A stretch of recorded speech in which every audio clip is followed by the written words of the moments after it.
Imagine building a company that changes the world, only to be forced out of it by the very people you trusted. Most people would never recover from a loss like that. But years later, the man who was told to leave would return and rescue the company from the edge of collapse. That man was Steve Jobs, and this is the incredible true story of Apple, long before Apple became one of the most valuable companies in history. Steve Jobs was just a curious young man growing up in California. Born on February 24, 1955, he was adopted as a baby by Paul and Clara Jobs, who raised him with love and encouraged his curiosity. Steve wasn't an ordinary child. He constantly asked questions, loved taking apart electronics to understand how they worked, and believed that technology could become something much more personal than the giant machines most people imagined. As he grew older, he met another young electronics enthusiast named Steve Wozniak. Although the two had very different personalities, Jobs was a visionary with bold ideas. While Wozniak was a brilliant engineer, they shared one dream: building computers that ordinary people could own and use. At the time, computers were massive, expensive machines found mostly in universities and large businesses. Very few people believed every home would one day have one. But Steve Jobs did. In 1976, the two friends, along with Ronald Wayne, founded Apple Computer. Wayne left the company after only a few days, selling his small ownership stake because he feared the financial risks involved. Jobs and Wozniak, however, refused to give up. Working from the Jobs family garage, a place that would later become legendary, they assembled their first product, the Apple I. While the image of Apple being entirely built in a garage has become a symbol of its beginnings, much of the real engineering work happened elsewhere, and the garage mainly served as a place for assembly and early business operations. Even so, it represented something powerful: two young men with almost no resources daring to challenge an entire industry. The Apple I sold modestly, but it proved that there was real demand for personal computers. Soon after, Apple introduced the Apple II, and everything changed.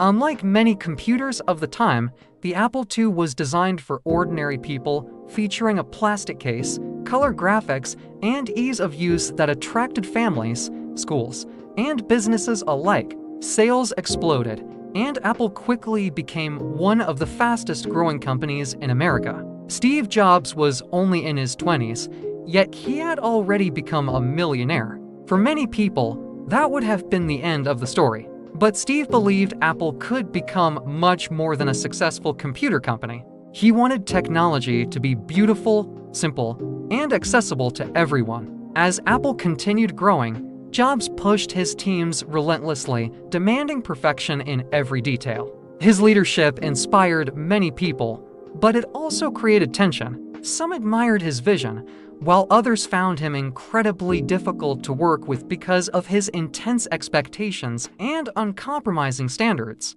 In 1984, Apple introduced the Macintosh, a revolutionary computer that featured a graphical user interface and a mouse, making computers easier for ordinary people to use. The Macintosh was launched with one of the most famous advertisements in history during the Super Bowl, immediately capturing the world's attention. Although the Macintosh would go on to influence the future of personal computing, its early sales did not meet Apple's expectations. At the same time, disagreements inside the company were becoming more serious. Steve Jobs had convinced John Sculley, then president of PepsiCo, to become Apple's CEO by asking him a question that would become famous: do you want to sell sugar water for the rest of your life? Or do you want to come with me and change the world? Sculley accepted the challenge, but over time, the relationship between the two men began to fall apart. They clashed over Apple's direction, spending,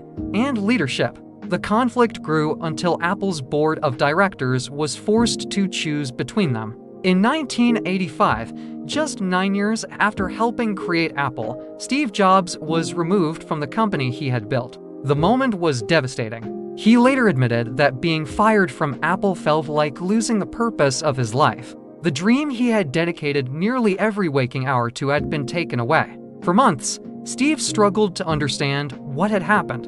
Many people believed his career was over. They assumed the young visionary had reached his peak and would never again achieve the success he once enjoyed. But failure has a way of revealing a person's true character. Instead of disappearing, Steve Jobs started over. He founded a new computer company called NeXT, determined to build advanced computers for education and business. Although NeXT never became a commercial success on the same level as Apple, its technology would later play a crucial role in Apple's future. Around the same time, Steve purchased a small computer graphics division from filmmaker George Lucas. The company was called Pixar. At first, few people believed animated movies created entirely with computers could become successful. Pixar struggled financially for years, surviving largely through producing computer animation for commercials while developing its dream of creating full-length animated films. Steve continued investing money into the company, even when many people thought it was a risky mistake.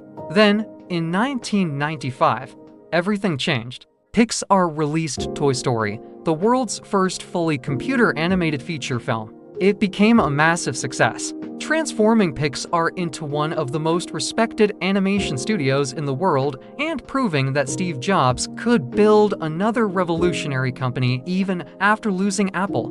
Meanwhile, the company he had left behind was facing serious trouble. Throughout the 1990s, Apple struggled with declining sales, confusing product lines, and increasing competition from Microsoft. The company that had once inspired the entire technology industry was now losing money and drifting without a clear vision. Many experts believed Apple might not survive much longer. Ironically, the technology Apple needed to rebuild itself came from NeXT, the very company Steve Jobs had created after being fired. In 1996, Apple made a decision that shocked the technology world. It purchased NeXT, bringing Steve Jobs back to the company he had founded more than 20 years earlier. The man who had once been forced out was finally coming home. But returning to Apple would prove to be only the beginning. The company was still struggling, its future remained uncertain, and Steve Jobs was about to face the greatest challenge of his career, saving the company that had once rejected him. Apple's story wasn't over. If you'd like to see part 2, let me know in the comments, and don't forget to like and subscribe for more true stories.